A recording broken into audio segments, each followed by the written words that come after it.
दोस्तों कल बजट 2024 आने वाला है जिसको पेश करेंगी हमारी फिनेंस मिनिस्टर निर्मला सीतारमन जी। इस बजट में एक आम आदमी मतलब एक मिडिल क्लास को क्या मिलने वाला है। आम आदमी साल के 2 दिनों का बहुत ही बेसब्री से इंतज़ार करता है। एक तो बजट का दिन और दूसरा जब उसकी कंपनी उसको इंक्रीमेंट देती है, क्योंकि बजट के दिन उन्हें आशा होती है कि गवर्नमेंट टैक्स में उन्हें कुछ रिबेट देगी। कई सालों से आम आदमी को इनकम टैक्स में किसी तरह की छूट नहीं दी गई है, जिससे मिडिल क्लास लोग बहुत परेशान हैं। हमारे देश में सभी लोग किसी न किसी तरह से डायरेक्ट और इनडायरेक्ट रूप में टैक्स भरते हैं, लेकिन मिडिल क्लास वालों को अलग से इनकम टैक्स देना होता है। यदि उनकी सैलरी 15 से 20 लाख के बीच में है तो कम से कम साल में वो 3 लाख रुपए का टैक्स भरते हैं और उन्हें सरकार से सुविधाओं के नाम पे केवल मिलता है धन्यवाद।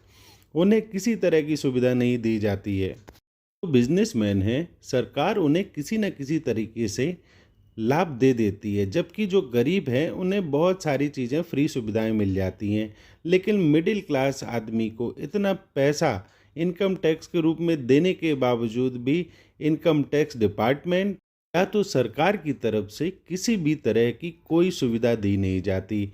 जबकि यदि देखा जाए तो जो ये मिडिल क्लास के लोग हैं यही देश को चलाते हैं। देख सकते हैं कि टैक्स देने वालों की संख्या में कितना इजाफा हुआ है और उसके बाद टैक्स का कलेक्शन आज से 10 साल पहले क्या था और अभी क्या है। उसके बावजूद भी इनकम टैक्स देने वालों को ना किसी तरह का फ्री इलाज दिया जाता है और ना ही कोई और फ्री सुविधाएं दी जाती हैं। इनकम टैक्स के अलावा मिडिल क्लास इंसान कई लाख रुपए जीएसटी के रूप में भरता है, क्योंकि जब उनकी इनकम बढ़ती है तो वो नए मोबाइल, टीवी, फ्रिज, घर, कार सभी चीज़ें खरीदते हैं जिसमें उनको जीएसटी भी भरना होता है। उसके बावजूद भी सरकार ने पिछले 4 सालों से इनकम टैक्स में किसी भी तरह की छूट नहीं दी है। तो आशा है कि इस साल मिडिल क्लास वालों के लिए कुछ ना कुछ होगा।